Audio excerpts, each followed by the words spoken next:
ওখানে বিল করবে, যে খাবারের দাম বাইরে খালি 300 টাকা হয় না, ওখানে 3000 টাকা। উনি খেয়েতে মুখ মুছে টিস্যু দিয়ে মুখ মুছে চুপ করে দাঁড়ায় আছে আল্লাহর ওলি। কথা কয় না, এগুলো চোখের সামনে পড়ে না আপনাদের? পড়ে না চুপ করে দাঁড়ায় আছে। উনি প্রেসিডেন্ট, উনি প্রধানমন্ত্রী, উনি খেয়ে বসে রয়েছে, উনার পিএস বিল দেবে। আর এই যুবকরাও পাগল, খেয়ে দেই কাজ নাই, আর ওই টাকার জন্য বাপের ধান চুরি করে, চাল চুরি করে। এগুলো করা যাবে? আজকালকের পোলা পান বাপেরে কয় বিড়িয়ান, মারে কয় কুটনি বুড়ি, বউরে কয় সোনার সান। আজকালকের পোলা পান বাপেরে কয় বিড়িয়ান, মারে কয় কুটনি বুড়ি, বউরে কয় সোনার সান। বাপেরে কয় কাম করো না, বসে পড়ে তো খালি খাও, আজুড়ে মানসির ভাত আমি কোয়ান্তে এনে দেব কও। কি? বাপেরে কয় কাম করো না, বসে পড়ে তো খালি খাও, আজুড়ে মানসির ভাত আমি কোয়ান্তে এনে দেব কও। শুধু বাইসে আসি বউডার দন্নি, আমার পরে কি যে টান, বড় ভাগ্য গুনে পাইছি উকান। কথা কয় না? আজকালকের পোলা পান বাপেরে কয় বিড়িয়ান, মারে কয় কুটনি বুড়ি, বউরে কয় সোনার সান। মারে কয় কি যে করিস, চোখ মুখ তোর সব আছে, তুই থে জলি জানতো মানুষ থাকতি, আমার বউ কেন গইলির কাছে। কি বউদে গোল পরিষ্কার করাবে না? গোল পরিষ্কার করাবে না, তুমি কি করবা অফিসার তুমি? আরে বাবা, ওই পয়লা পয়লা বউই নে কলপাটার ঘিরে কি একটা আদেলকে করে, কয়দিন পরে দেখো এই কুষাণ দিচ্ছে, হঠাৎ দৌড়, এই কি ব্যাপার, আও মাও করতে করতে কি ব্যাপার, তার স্বামী কষতেছে। আছে না নাই? এইগুলো কষা যাবে? ভালোবেসে বিয়ে করি, কয়দিন পরে দেখো নাটাঠুলি শুরু হয়ে গেছে। এইগুলো করবেন না। আর মা বোনেরাও আপনারাও একটু সাবধানে থাকবেন। আমার মা বোনেরাও বেকায়দা অবস্থা। এই যে ঈদের আনন্দ গেল, রাস্তায় বেরোনোর কায়দা নেই, মোটরসাইকেলের পিছনে বসে করে বেড়াচ্ছে, আমরা একটু ঠিক মতো গাড়িও চালাতে পারি না। যেমনে তাগায় নারী, যেমনে তাগায় নারী। দোকানে কসমেটিকের দোকানে গেলি, দেখা যাচ্ছে বলছি যে ভাই আমার এটা দেন দিন, ওইটা দেন দিন, হঠাৎ করে এক ঝাঁক নারী এসে হাজির, কয় হুজুর সরেন, হুজুর সরেন, আপনার গায়ে লাগলে গুনাহ হবে। কথা কয় না, হুজুর সরেন, হুজুর সরেন। দেখতে পাচ্ছেন না মা বোনেরা আসছে, আপনি জানেন না হাদিসে আছে মহিলাদের গায়ে লাগলে গুনাহ হবে, সরি যান। এখন আর হুজুরের গুরুত্ব নেই। আর মা বোনেরা ওরে বাবা কসমেটিকের দোকানে যে ব্যাংকের টাকা, তো ব্যাংকের টাকা তুইলে কসমেটিকের দোকানে ইচ্ছা মতো লিপস্টিক, ঠোঁট পালিশ, আল পালিশ, এই পালিশ, সেই পালিশ। আবার এখন তো আমাদের দেশে উন্নয়নের একটা জোয়ার, এই জোয়ারে বিউটি পার্লারও হয়েছে ঘরে ঘরে। এই বিউটি পার্লারে আলকাতরা বেগম ঢুকি খানিক পরে বেরোয় পরিবনি, ঢুকেস কি আলকাতরা বেগম বেরোইছে কি, আরে সিয়ারা। তবে এখনকার যুবক অনেক চালাক হয়ে গেছে, ওরা সিয়ারার দিক না তাকায় আগে ফসাং করি পাত দিক তাকায়, দেখে যে পাই নেটো আর কাছে কিনা, তারপরে যে বুঝতে পারে তুমি আলতা সুন্দরী না আলকাতরা সুন্দরী।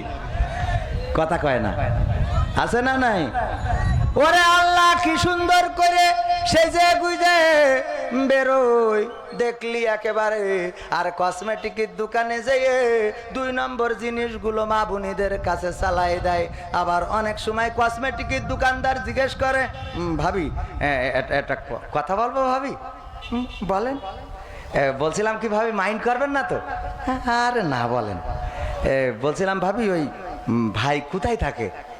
আর বলবেন না, মালয়েশিয়ায় থাকে। ও মালয়েশিয়ায় থাকে। আর একটা কথা বলবো ভাবি? বলেন, মাইন্ড করবেন না তো? না। তা বলছিলাম কি ভাবি, এই ভাই আপনার মতো এত সুন্দরী বউ থিয়ে আসলে মালয়েশিয়ায় থাকে কিরাম করি? আর বলবেন না। কি লজ্জায়? আরে বাবা, আর বলবেন না। এই হেল আর কি বলবেন না? এই জাতীয় আছে না নাই? আছে না নাই? অনেক আছে। বাবা তোমার দরবারে সব পাগলের খেলা, হরেক রকম পাগল দিয়া মিলাইছো মেলা, হরেক রকম পাগল দিয়া মিলাইছো মেলা। বাবা তোমার দরবারে সব পাগলের খেলা। ইস্যুর পরে ইস্যু আসে, কত ইস্যু আসে পাশে, কথা কয় না। ইস্যুর পরে ইস্যু আসে, কত ইস্যু আসে পাশে, তদন্ত করিতে গিয়ে ফুরাই যে বেলা, তদন্ত করিতে গিয়ে ফুরাই যে বেলা। বাবা তোমার দরবারে সব পাগলের খেলা। একটার পরে একটা ইস্যু আসে আর যায়, ওই ইস্যু তদন্ত করিতে গিয়ে যিনি আসামি আর যিনি ফরিয়াদি দুইজনই মরে কিল্লাফতে কবরে চলে গেছে, কবর ভেঙে সমান হয়ে গেছে, কিন্তু এখনো তদন্ত প্রতিবেদন জমা হয় নাই রে। বাবা তোমার দরবারে সব পাগলের খেলা। টেলিভিশন টকশোর মাঝে কত বিজ্ঞানী টেকো আছে, আসলেতে ওরাই হইল শয়তানের চেলা, আসলেতে ওরাই হইল ইবলিশের চেলা। বাবা তোমার দরবারে সব পাগলের খেলা, বাবা তোমার দরবারে সব পাগলের খেলা। আলেম ওলামা দেখলে কেহ জলে কতক লোকের দেহ, বুঝবে ওরা বেলা যখন হবে অবেলা, বুঝবে ওরা বেলা যখন হবে অবেলা। বাবা তোমার দরবারে সব পাগলের কে বেলা অবেলা হবে তো কি করি বেলা অবেলা হয়েছে। ওই যারা সারা জীবন আলেম ওলামা দেখতে পারিনি, মাদ্রাসা চকি দেখতে পারে না, সহ্য করতে পারে না, ওর বাপ মরি গেছে। এইবার আবু বকর ভাইয়ের কাছে ফোন দিয়েছে, হ্যালো আবু বকর ভাই কি হয়েছে? আমার আব্বা মরে গেছে রে, তো মরি গেছে, তো এখন কি করতে হবে? আসেন হুজুর জানাজা করি দিয়ে যান। হুজুরও দেখে যে যা গেলি দুটো খাওয়া হইবেন, দুটো পকেটেও দিবেন। তো হুজুরে গেল, যেইতে হুজুরের সাথে বলতেছে, হুজুর আমার আব্বা শুক্রবারে মরিছে, হুজুর দিনটা ভালো না। তো হুজুর বলছে, হ্যাঁ দোতলা বেহেশত পাবে, শুক্রবারে মরিছে দোতলা পাবে, অন্যদিন মরলে একতলা পায়। পাকা মকুথাগার। সারা জীবন হুজুর দেখতে পারিনি, কি করলি হুজুরগের কাটি খোলা যায় সেই চিন্তা করিছে। হুজুরির পথে কাটা বিষয় থুয়া, হুজুরগের জন্য কারাগার বানাইনো, জেলখানা বানাইনো, ফাঁসি বানাইনো, এ বানাইনো তা বানাইনো। আমাকে দেশে না, অন্য দেশের কথা করছি। এইসব করি বেড়াইছে, এখন মরি গেছে শুক্রবারে, তাই তো আর দোতলা বেহেশতে যাবে। পাকামো কথা কয় না। আবার হুজুর যারা চালাক, ওরা কিন্তু হুজুর তিন পদের, কয় পদের? এক হইল সরকারি, আর এক হইল দরকারি, আর এক হইল তরকারি। কয় পদের হুজুর? সরকারি হুজুর, তরকারি হুজুর আর দরকারি হুজুর। সরকারি হুজুর, সরকারের বাইরে তো আর কথা বলা সম্ভব না। এই সরকার আমাদের সরকার না, ধরেন সৌদি আরবের সরকার। সৌদি আরব সরকার যা চাই তার বাইরে হুজুর বলতে পারবে? বললেও তো কাবা ঘরের পরের দিন নেটওয়ার্কের বাইরে, তাই না? তো এই জন্য এটা হলো সরকারি হুজুর। আর তরকারি হুজুর কোনটা? ওই যে দেখবেন যে প্রত্যেক দিন মাদ্রাসার জন্য প্রতি হাটবারে তরকারি তুলি বেড়ায়। তরকারি ভালো হলি হয়েছে, ও সুদির টাকা না ঘুষির টাকা ওটা বিষয় না। আল্লাহ তোমার বান্দা আজকে মোরগ জবাই করে খাওয়াইলো, ও গো আল্লাহ তুমি বেহেশতে হরিণ জবাই করে খাওয়াইও। আছে না নাই? এটা হলো কি হুজুর? তরকারি ভালো হইলেই দোয়া আছে। আর দরকারি হুজুর হলো ফাঁসির কাস্টে ঝুলতে রাজি, কারাগারে যেতে যে রাজি, ফাঁসির কাস্টে শহীদ হতে রাজি, বুলেট বোমা সহ্য করতে রাজি, কিন্তু বাতুলের রক্ত চক্ষুকে কোনো সময় ভয় পায় না, হক বলা কথাগুলোকে স্পষ্ট ভাবে বলে যায়। এই হুজুরগুলোর নাম কি? দরকারি হুজুর। এই দরকারি হুজুরেরা যদি ওই লাশের কাছে যায়, যে এই কবরে নামার সময় নামাইনোর সময় বলে না বিসমিল্লাহি ওয়া আলা মিল্লাতি রাসূলিল্লাহ, ওরা কি পড়ে জানেন? ওরা পড়ে বিসমিল্লাহি ওয়া আলা মিল্লাতি নরেন্দ্র মোদি। কথা কয় না? বিসমিল্লাহি ওয়ালা মিল্লাতি নরেন্দ্র মোদী, বিসমিল্লাহি ওয়ালা মিল্লাতি বাইডেন, বিসমিল্লাহি ওয়ালা মিল্লাতি পুতিন, বিসমিল্লাহি ওয়ালা মিল্লাতি জেলেনস্কি, বিসমিল্লাহি ওয়ালা মিল্লাতি ওং সাং সুসি। কারণ কি? কারণ সারাটা জীবন তুমি রাসূলের বিরুদ্ধে দল করে গেলে, সারাটা জীবন তুমি আলেম ওলামাদের কষ্ট দিয়ে গেলে, আমার রাসূলের ঘর মাদ্রাসার তালিকা করে গেলে, আমার নায়েবে রাসূলদের নামে তালিকা করে গেলে, আর মরে যাওয়ার পরে হুজুর কি করে তোমার সেই রাসূলের কান্দে তুলে দেবে? কথা কয় না। তুমি দল করলে অন্য মানুষের, আর তুমি এখন রাসূলের কান্দে চড়তে চাও।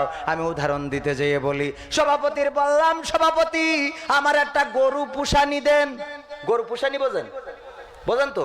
সভাপতির বললাম, সভাপতি আমার একটা গরু পুষানি দেওয়া যায় না, খুব অভাব যাচ্ছে। তা বলছে যে গরু পুষ্পা, তো তুমি তো পুষ্পা ওয়াজ করি খেয়ে বেড়াও, টাইম পাবা না। আমি বলছি আমার ছেলে বড় হয়েছে, ও দেখাশুনো করবে না। বলছে তোমার তো বিচলি নেই।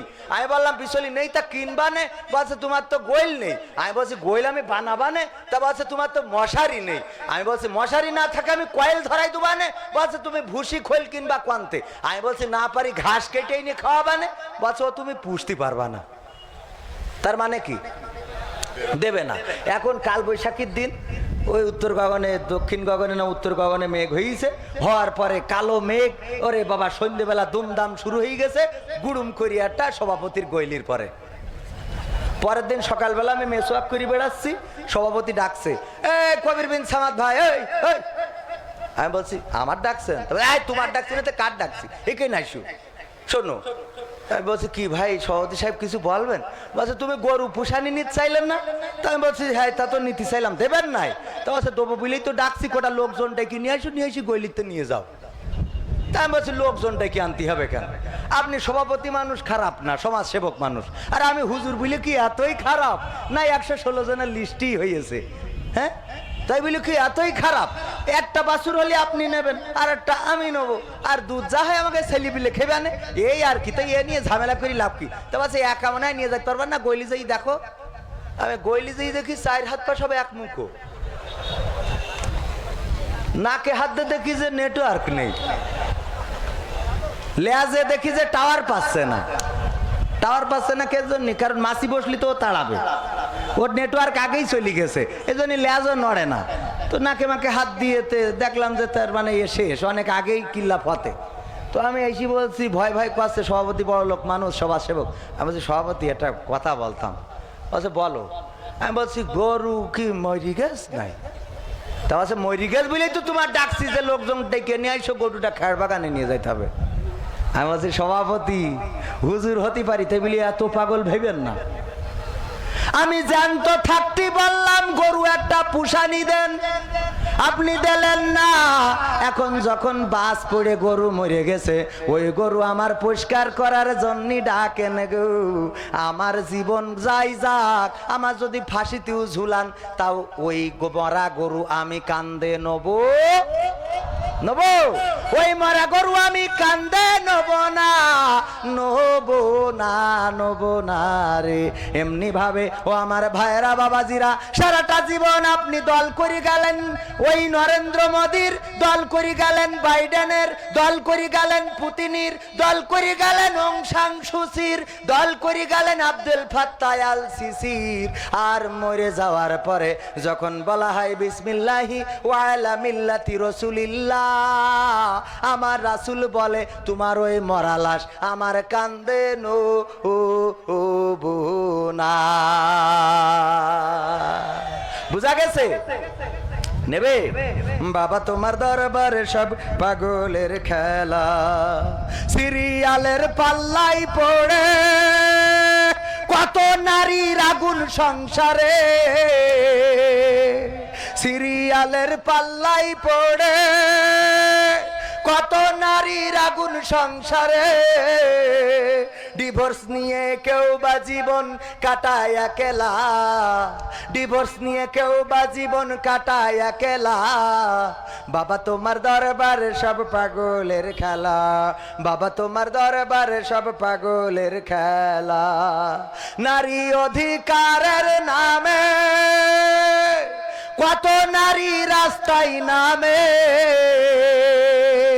দেহ দেখায় পুরুষ গেরে খোলা মেলা, দেহ দেখায় পুরুষ গেরে খোলা মেলা, বাবা তোমার দরবারে সব পাগলের খেলা।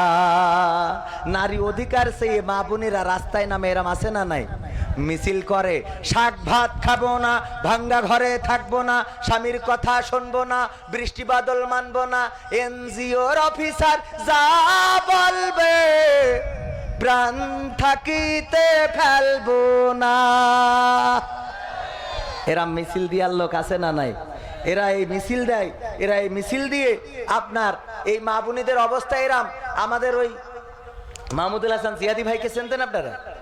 ইন্তেকাল করেছেন, বক্তা ছিলেন, আমার আব্বার সাথে ওয়াজ করতেন, আব্বা ওনার আগে ইন্তেকাল করেছে। তো মাহমুদুল হাসান জিয়াদি উনি বলতেছেন একবার ওয়াজ করে বাড়ি যাচ্ছে, হঠাৎ দেখে রাস্তার পাশে একজন প্রকৃতির কাজ সারতেছে। কের কাজ? প্রকৃতির কাজ। রাস্তার পাশে এটা খারাপ দেখা যায়, মানে পায়খানা ফেলছে, বোঝেননি? তো এই জন্য একটু লজ্জা দেওয়ার জন্যই মোটর সাইকেল চালাই যাচ্ছে, তো হেলমেট ওই মোটরটা একটু হেডটা ঘুরাই ধরিছে, যাতে ওই একটু লজ্জা পেয়ে যেন আগামীতে রাস্তার পাশে ও আর এই জাতীয় আকাম না করে। ওই মোটর সাইকেলে হেডলাইট যাই ঘুরাইছে, ও করিস কি লুঙ্গি তুলে মুখ ঢেকে বসে রয়েছে, মানে নিচেতে যত সুনামি হয়ে যায়, টর্নেডো হয়ে যায়, যাক উপরে যেন বাতাস না লাগে। আছে না নাই? লজ্জা। এরে বাবা, নারীর অধিকার চাই, নারীর অধিকার চাই, পেট আগলা পিঠ আগলা কপালের পরে এক নুক্তা। আছে না নাই? নারীর অধিকার তো দিয়েছে ইসলাম, নারীর অধিকার দিয়েছে কোরআন, নারীর অধিকার দিয়েছে আমার বিশ্ব নবী। এর উপরে আর কেউ অধিকার দিতে পারে নাই, পারে নাই, পারে নাই। যদি নারীর অধিকার ফিরিয়ে আনতে হয় তাহলে বাংলার জমিনে কোরআন কায়েমের বিকল্প আর কিছু নাই। মা বোনেরা ইসলাম ভুলেছে, কোরআন ভুলেছে। আমার আল্লাহ বললেন ওয়াকরনা ফি বুয়ুতিকুন্না ওয়ালা তাবাররাজনা তাবাররুজাল জাহিলিয়াতিল উলা।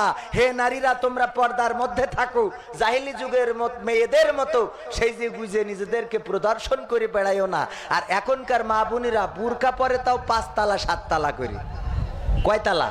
5 তালা 7 তালা। ওরে বাবা, বুরকার সে সিঁড়ি কি, বুরকা দেখেই ওর প্রেমে পড়ে যায়। আবার ওই শরীফ এক সময় গান গাইছিল, বুরকা পরা মেয়ে আমার তাবিজ করিয়েছে না কি করি, হ্যাঁ, বুরকা পরা মেয়ে আমার পাগল করিয়েছে। আমি আর কি জাহাজ, ওরা হইল উড়ো জাহাজ। আমার যেটা মুখস্থ নেই ওকে সেইটা ঠোঁটস্থ, আমার যেটা মুখস্থ নেই আপনাদের সেটা কি ঠোঁটস্থ। সম্মানিত ভাইয়ের, আপনাদের কষ্ট হয়ে যাচ্ছে না? আমি কিন্তু এখনো আমি চাই বাংলাদেশে যে গানটা এখনো শেষ করিনি। এছাড়াও আমি যত গান নিয়ে আইছি নতুন পুরানো মিলাই, আমির হামজা ভাই আছে, আমির হামজা ভাই নিয়েও গান আছে, শুনবেন না? না শুনে চলে যাবেন? শোনাবো কি না? আমি চাই বাংলাদেশে থাকবে না এই গান শোনাবো। তারপরে অনেকেই লিখেছে যে ভাই আমি সেই পারুল গাদার মেহেদি হাসান, আপনার একজন ভক্ত, আপনাকে 500 টাকা দিলাম খুশি হয়ে। ওরে খুদা রে, এরম ভক্ত তো 2-4টে থাকলে তাহলে তো এই কালীগঞ্জে মোটামুটি মাহফিলটা সাকসেস হয়ে যেত। আল্লাহ কবুল করো। আমার একজন ভাই, উনি পারুল গাছায় বাড়ি, আল্লাহ তুমি ভাইকে নেখায়াত দান করে দাও। আমি আমার পকেটে পুড়ে থুলাম এই টাকা, তারপরে যাহাই হইবে না আমার জন্য দিয়ে যখন এখানে থুয়ে লাভ নেই। তো যাই হোক, আমি ভাইয়ের জন্য আল্লাহর কাছে নেখায়াত দান করছি, আল্লাহর কাছে নেখায়াত প্রার্থনা করছি। আল্লাহ রাব্বুল আলামিন নেখায়াত দান করুন, অর্থ আয় রুজিতে বরকত দান করুন। সম্মানিত ভাইয়েরা, আমি চাই বাংলাদেশে এই গানটা শেষ করব। এই মাহফিলের জন্য অনেক খরচ, প্রধান বক্তা আসে নাই, আপনারা উঠে চলে যাবেন এই কথা বললে। ভাইরা আমার, কোরআনের জন্যে, দিনের জন্যে কত মানুষ কতভাবে কষ্ট করছে। আমির হামজা ভাই যে জেলখানায় ছিলেন, ওই জেলখানায় ছিল কওমি অঙ্গনের আলেম রেজওয়ান রাফিকি, একসাথে 50 জন একসাথে আলেম কারাগার ছিলেন। তার মধ্যে একজন হলেন রেজওয়ান রাফিকি, যিনি কওমি অঙ্গনের আলেম। উনি বের হওয়ার পরে উনি বলছেন, আমি দেখতাম মাঝে মাঝে আমির হামজা ভাই ওই লোহার শিক ধরে দাঁড়িয়ে থাকতেন, আর চোখ থেকে অশ্রু ঝরে ঝরে পড়তো, দাড়ি ভিজে ভিজে পড়তো। আমি একদিন কাছে যেয়ে বললাম, আমির হামজা ভাই আপনি কান্না করেন কেন? বলতেছে, ভাই দেখেন, যখন আমার 2টা কন্যা সন্তানের কথা মনে হয়, আমার কলিজার টুকরা 2টা সন্তান কতদিন হয়ে যায় তাদের দেখি না, ওদের কথা যখন মনে হয় তখন কলিজাটা ফেটে যায়। আমি নিজেকে আর কন্ট্রোল করতে পারি না, নিজের চক্ষুকে আর বাদ বানাতে পারি না, নিজের অশ্রুগুলো আর ধরে রাখতে পারি না, এই জন্য অশ্রু টপ টপ করে ঝরে পড়ে। ভাই রেজওয়ান রাফিকি বলছে, আমি তাকে সান্ত্বনা দিলাম, ভাই কি করবেন? কোরআনের জন্য, দিনের জন্য কষ্ট তো করতেই হবে। ওরা যদি কোরআনের জন্য, দিনের জন্য কারাগার বরণ করতে পারে, যদি ফাঁসির কাষ্টকে হাসি মুখে বরণ করতে পারে, যদি নির্যাতন জুলুম সহ্য করতে পারে, তাহলে এই কোরআনের মাহফিলের জন্য আমরা কি 2-4 পয়সা দিতে পারি না ভাই? দিতে পারি না? ইনশাআল্লাহ দেবেন। কারা কারা একটু হাত উঁচু করেন তো। 2-4 পয়সা পকেটে যা আছে আল্লাহর ওয়াস্তে দিয়ে যাবেন। কালকে গুলাম রব্বানী ভাই আইলো না? গুলাম রব্বানী ভাই বললে এক জায়গায় কালেকশন করেছে, তা বলছে যে চাইছি যার কাছে যা আছে সব দিয়ে যাবেন। তাই একজন করিস কি, সে হইলো 1 প্যাকেট সিগারেট আর একটা গ্যাস লাইট দিয়েছে। ওর কাছে ওই ছিল, ও দিয়েছে তো দিয়েছে, আবার লিখে দিয়েছে, হুজুর এই 1 প্যাকেট সিগারেটের তে অর্ধেক আপনি খাবেন আর অর্ধেক কমিটি দেবেন, সব একা ঝেড়িয়েন না। তো এই জন্যে আপনারা আবার ওরম দিয়েন না। যাই হোক, আমি ব্যক্তিগতভাবে আমার ভাই যেটা উপহার দিয়েছে আমি এই পকেটে থুইছি, আমি মানি ব্যাগের থেকে 500 টাকা বের করে ব্যক্তিগতভাবে আমি দান করলাম। কারণ নিজে না দিয়ে চাতি লজ্জা করে, কারণ নিজে না দিয়ে চাওয়া এটা ঠিকও না, কথার সাথে কাজের মিল থাকে। সভাপতি সাহেব এবার আপনি বলেন, দেন আপনার থেকে শুরু করি। আমি 500 টাকা দিলাম। আল্লাহ আমার দান কবুল করো, আমার স্ত্রীর পা ভাঙা রয়েছে আল্লাহ সুস্থ করে দাও, আল্লাহ আমার নেখায়াত বাড়াই দাও, আমার আর একবার যদি বিয়ে হতে চাই তা হয়, হোক, অসুবিধা নেই। আমি হ্যাঁ কি সভাপতি মনির ভাইয়ের মা অসুস্থ, আল্লাহ রাব্বুল আলামিন আমি দোয়া করব আল্লাহ যেন সুস্থ করে দেয়। আমরা কেউ দোয়া না নিয়ে যাব না। আমি এখনো গান শোনাবো। আমি চিনি না আজহারি, চিনি না আনসারি, গানটা শোনাবো না? এই গানটা খুব সুন্দর গান, এটা আপনাদের শুনতেই হবে, আমরা শোনাবো। ভাই কই কই কারা দেবে? কারা দেবে নাকি কেউ দেবে না? আপনারা যাবেন, রুমাল নিয়ে ভিতরে যান। আমার কোনো ভাই মাহরুম হবেন না। কোরআনের জন্য 500 টাকা, 100 টাকা, 1000 টাকা, 2000 টাকা, 1 কোটি টাকা যা মন চাই দিয়ে যান। 1 কোটি টাকা ফাঁস করে না। 1 কোটি টাকা দেওয়ার দরকার নেই। যা আছে পকেটে, যা আছে সব দিতে হবে। আমাদের স্টেজে ভাই পকেটে হাত দেন, যা যা আছে দিয়ে দেন আল্লাহর ওয়াস্তে। হ্যাঁ।